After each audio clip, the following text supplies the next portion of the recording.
Mesdames, Messieurs, bonsoir. Bienvenue dans le journal au sommaire de cette édition. Le contrôle des parrainages des candidats déclarés à la présidentielle se poursuit au Conseil constitutionnel. 10 dossiers ont été contrôlés ce matin, parmi lesquels 7 ont été rejetés. Le mandataire du candidat Talla Sylla ne s'est pas présenté. Le dossier du candidat Idrissa Seck est à régulariser. Le matin, seul le professeur Daouda Ndiaye a réussi à valider le parrainage. Nous ferons le point dans ce journal. Et en attendant son tour au Conseil constitutionnel, le candidat du Parti démocratique sénégalais s'est adressé aux Sénégalais. Les militants du PDS se disent plus que rassurés par cette sortie de Karim Wade qui annonce son retour pour très bientôt. Nos équipes ont fait un tour au siège du PDS. Et après des mois de fermeture, l'université Cheikh Anta Diop de Dakar rouvre ses portes aux étudiants. La faculté des lettres et sciences humaines reprend les cours en présentiel à partir de demain. Et à la veille de cette reprise, peu d'étudiants sont optimistes. Il y aurait selon eux plusieurs blocages à une reprise des cours en présentiel dès demain. Tous les mardis, la rédaction vous propose la rubrique Réussir au Sénégal. Elle nous plonge ce soir dans les coulisses de l'atelier de Matarnian, bijoutier au marché Tilène, qui dans un tout petit espace fabrique, répare et personnalise des bijoux.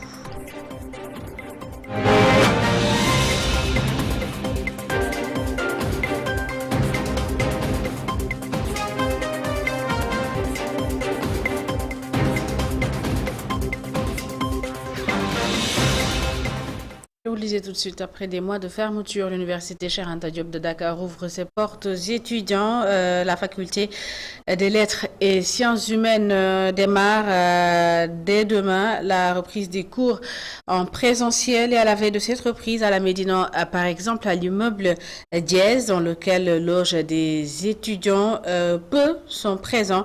Ceux qui s'y trouvent révèlent plusieurs obstacles à une reprise des cours en présentiel à l'université Cheikh Anta Diop de Dakar. C'est un reportage de Papa Bokarambor. Des obstacles se posent pour la reprise des cours pour les étudiants de la faculté des lettres et sciences humaines. Pour les étudiants, avec ces conditions-là, ne sont pas encore prêts pour le démarrage des cours parce qu'il y a beaucoup d'obstacles qu'on est confronté aujourd'hui pour le démarrage des cours. Parce que pour le problème de logement également, il y a beaucoup d'étudiants qui n'ont pas de bourse.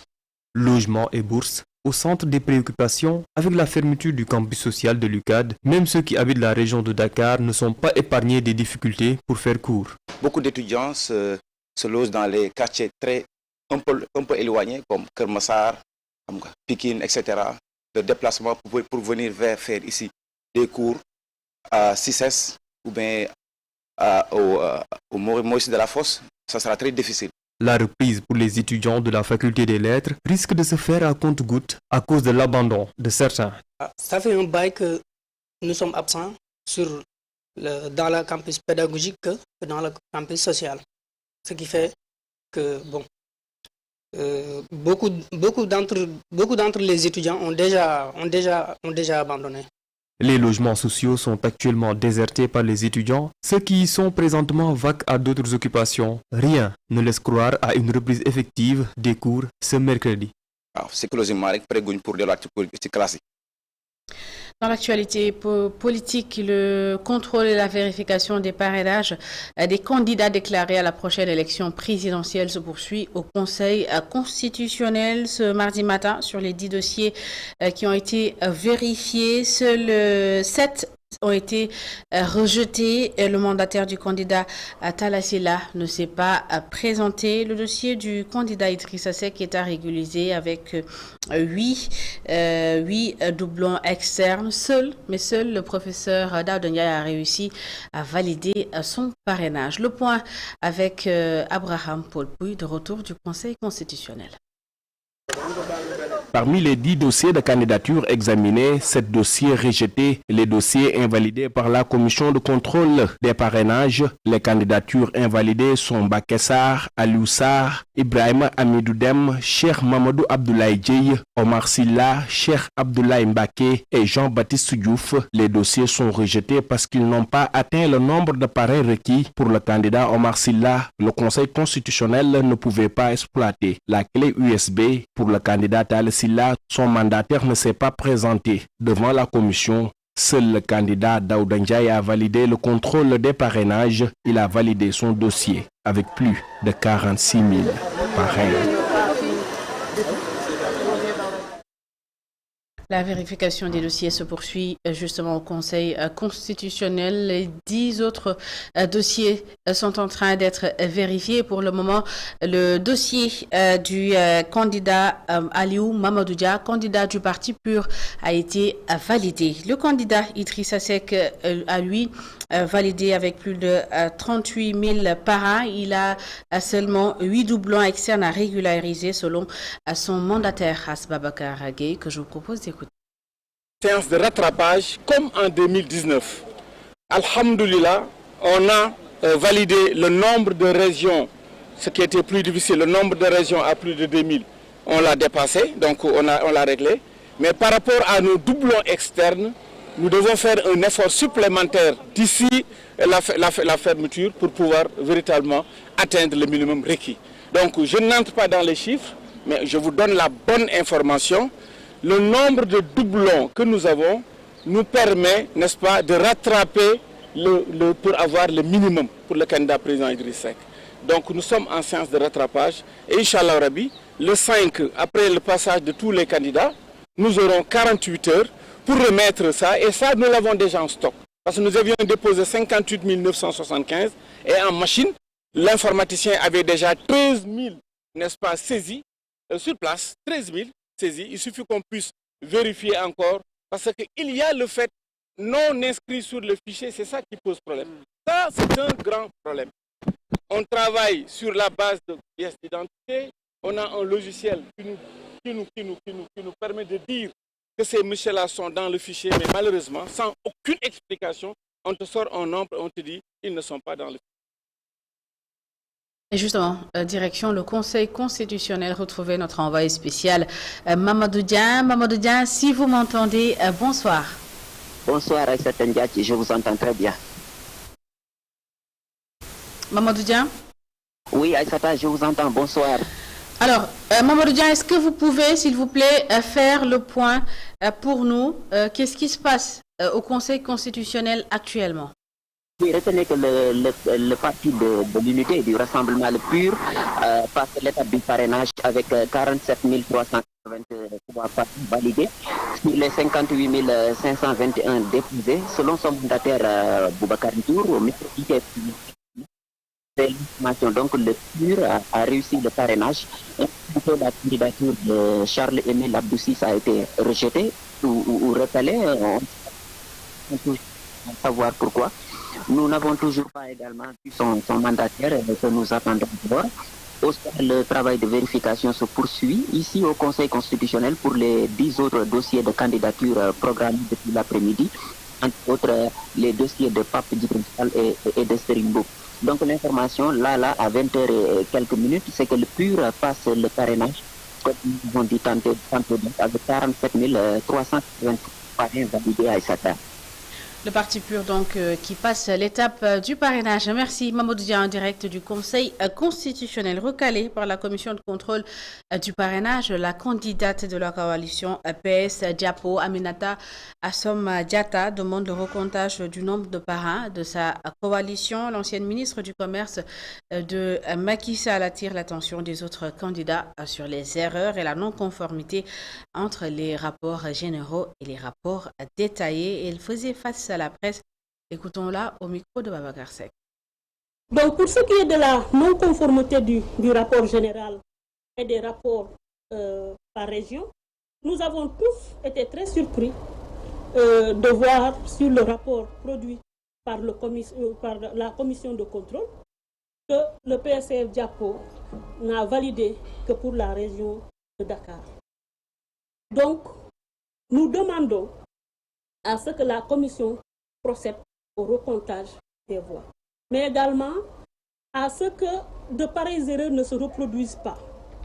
En ce qui concerne nous, nos membres de la coalition PSC-Diavo, nous poursuivons le contrôle. Aujourd'hui, nous avons jugé utile de faire cette déclaration uniquement, comme je l'ai indiqué, pour éviter que ces erreurs ne se reproduisent pour les autres candidats.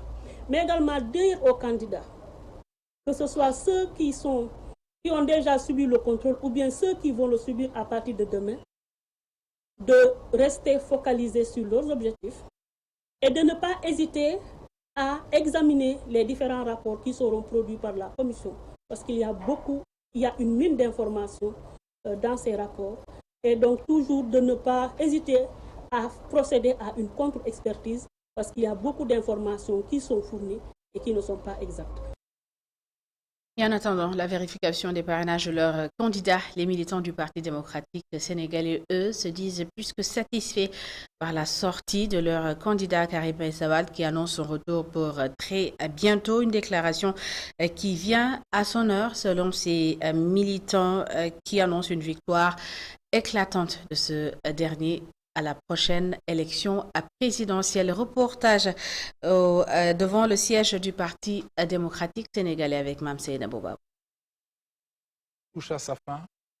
Après des années d'exil au Qatar, Karim Meïssa Wade a annoncé son retour au pays. Dans un discours de 13 minutes, Wade s'est adressé aux Sénégalais. Ses propos alimentent le débat dans ce garage de taxi.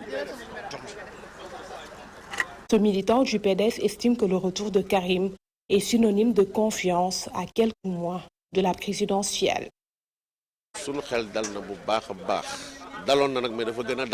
Je suis plus que rassuré maintenant que j'ai entendu Karim Wade annoncer lui-même son retour. Nous restons convaincus qu'il va gagner les élections. Son discours a été vraiment rassembleur.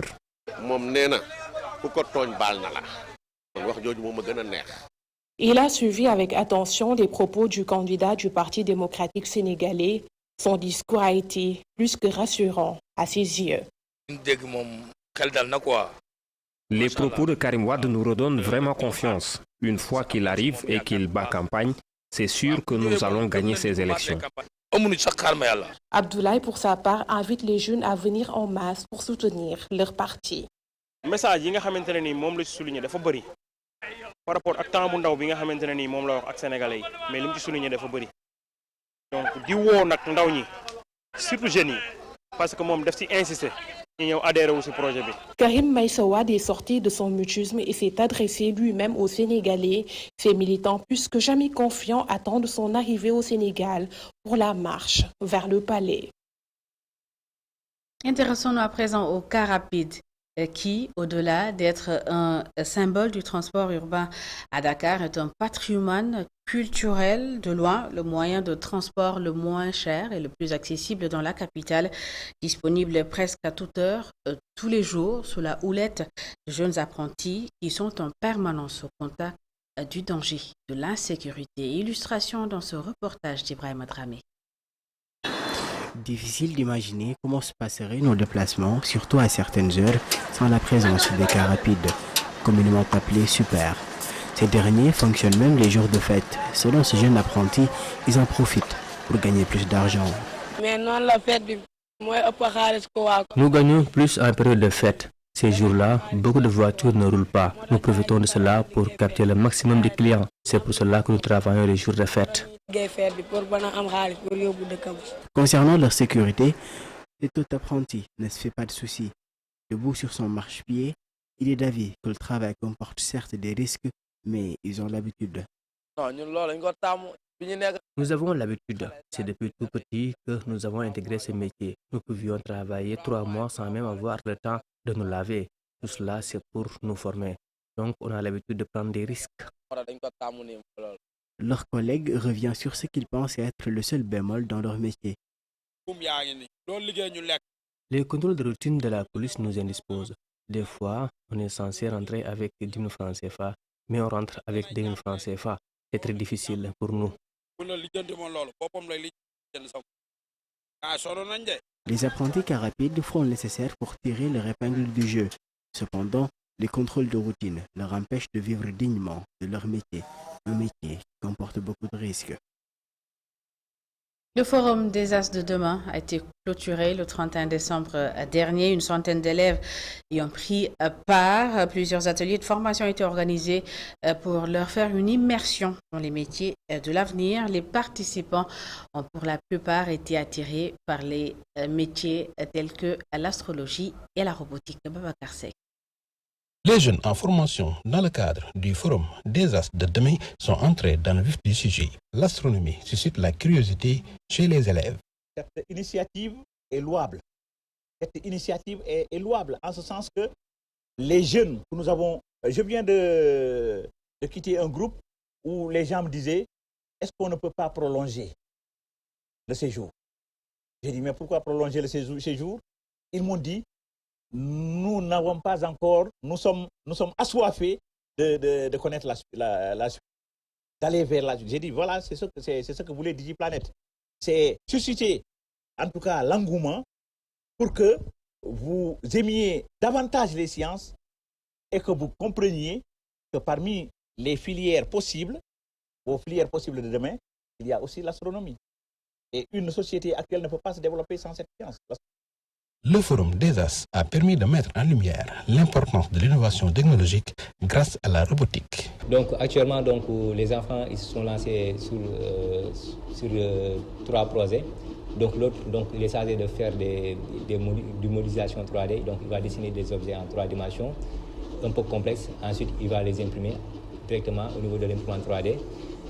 L'autre groupe est chargé de faire un système agritech. Donc système agritech, ça veut dire système agritech, ça veut dire que le système d'arrosage a été automatisé. Donc on reçoit des données qui vont provenir des capteurs. Donc on va, selon l'humidité du sol, donc là on pourra décider quand est-ce qu'on doit arroser ou bien là où on ne doit pas, quand est-ce qu'on ne doit pas arroser. À travers ce forum des As organisé par DigiPlanet Group qui fait la promotion des filières scientifiques, les participants ont fait savoir qu'ils sont plus que jamais intéressés par les métiers des sciences. À Kaolack, Medina Niassène, Keur Madiabel prépare son gamou annuel. Les autorités administratives vont organiser une rencontre restreinte de suivi de l'organisation. Tout est presque donc au point pour un bon déroulement de l'événement religieux. Les détails à Kaolack de nos correspondants, Sekou Diallo et Astombaye. À moins d'une semaine de la célébration du Gamou de Medina Niassène Keur Madiabel, le comité d'organisation est satisfait du taux de réalisation des engagements qu'avaient pris les chefs de services départementaux lors du CDD. Alhamdoulilah, l'essentiel des engagements ont été tenus ou ils sont en cours de réalisation. Par exemple, la Sénélec est venue avec une mission de reconnaissance. Elle a aussi commencé les réalisations telles que l'installation des compteurs tels qu'on l'avait souhaité. La Sonaged est là. Vous voyez ces matériels lourds à nos côtés.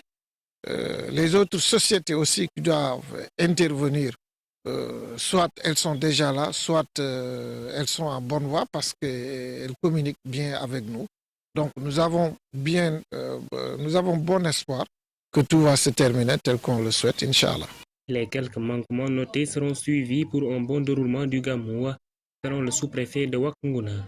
Nous sommes très heureux véritablement également de remarquer, de constater effectivement que beaucoup d'engagements ont été respectés. Cela veut dire effectivement qu'il en reste, mais quand même nous allons essayer de voir ensemble comment lever en tout cas, ou bien même comment arriver à résoudre en tout cas certaines difficultés, et afin également quand même que l'on puisse avoir un Gamou qui se déroule véritablement dans de très bonnes conditions. Medina Niassène Keur Madiabel célèbre sa 66e édition de son Gamou le 6 janvier prochain. En sport, Modou Lo, le roi incontesté des arènes, pourra-t-il donc conserver encore longtemps sa couronne? La question a été posée à Abdoulaye Dembélé, journaliste spécialiste de la lutte, et selon lui, on doit tout pour réaliser cette performance au vu de sa forme physique et de son sérieux. Écoutons-le. Modou Lo, il a une forme physique qu'il a maintenue depuis plusieurs années. Il n'a jamais pris de volume inutilement. Modou Lo préfère la solidité physique que l'embonpoint. Que physiquement, en le regardant, tu te dis que Il n'y a rien à craindre à ces mots-là. Mais c'est un champion, un lutteur très teigneux, un champion qui a des compétences techniques et également des compétences sur le plan de la bagarre. Dans son état physique, tant qu'il continue de s'entraîner comme il se doit, d'une manière très régulière, et tant qu'il continuera à avoir des champions de la nouvelle génération comme Goro Sock, Franc, Garga 2, entre des sparring partners, aucun lutteur de la nouvelle génération ne peut l'ébranler.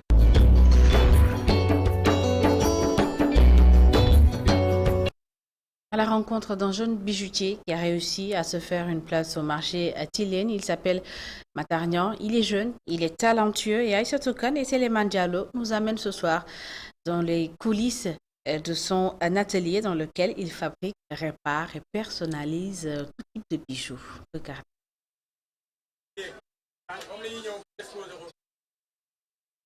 Ces bijoux exposés par ce jeune homme sont le fruit d'un travail acharné.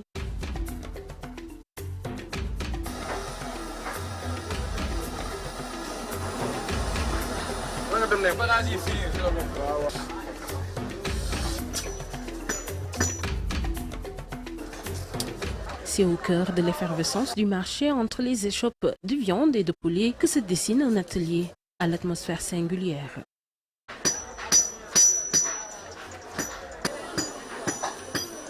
Son atelier exigu, à peine 2 mètres carrés, devient le théâtre de prouesse où en quelques minutes il façonne, répare, grave et personnalise des bijoux avec une précision saisissante. Maay réparer affaire yi commande yu gaaw yi tamit maa koy liggéey man maay bind maay grave la mi maay personnalité lii tur yeeg yooyu yëpp.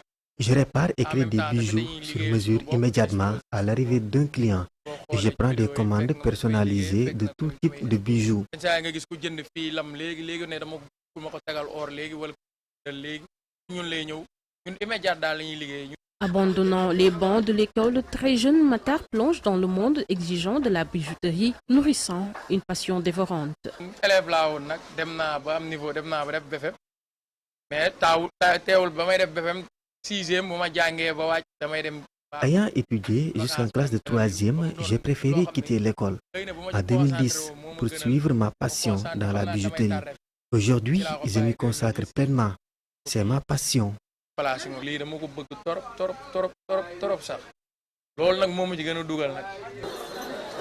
Sans soutien financier ni aide familiale, il brave l'incertitude avec seulement 200 francs en poche. Aujourd'hui, il peut se vanter de posséder son propre atelier.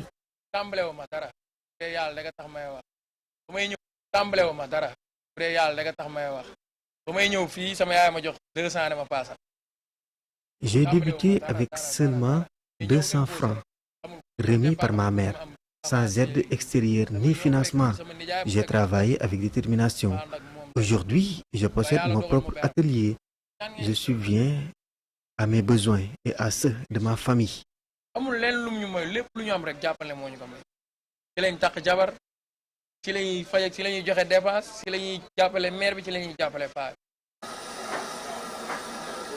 Chaque jour, Matar jongle avec le danger maniant habilement chalumeau et pot d'acide dans un balai précis et maîtrisé.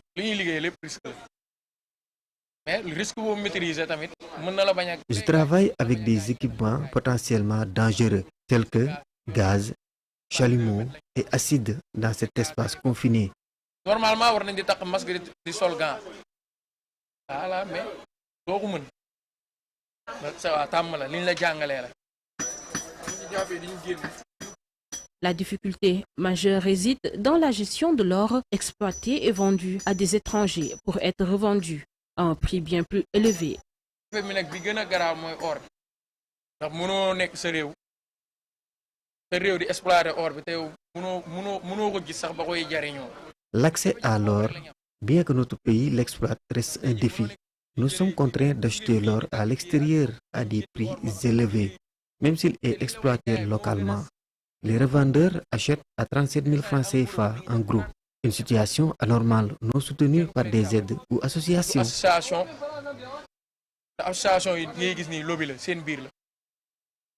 Malgré les défis, Matar Niang demeure convaincu que réussir au Sénégal est une réalité à portée de main. toog tekki laa gëm ndax xëy na li ne fii bu ma ko jaar mën naa ci dagal man ak sama ñaari rak mais toog tekki laa gëm ndax bu ñëpp demee kan mooy liggéey réew ah ñun jeunes yëpp bu ñu demee ëllëg ñan ñooy jur surtout loolu ñun jeunes yi bu ñu demee ëllëg kan mooy jur ndax booy toog liggéey seere ceinture bi état bi jàppale leen ndax 7 millions 8 millions départ la Sénégal. Ici, chaque pièce étincelante raconte une histoire de détermination et de succès, un témoignage vivant que la réussite, même dans les espaces les plus modestes, est possible au Sénégal.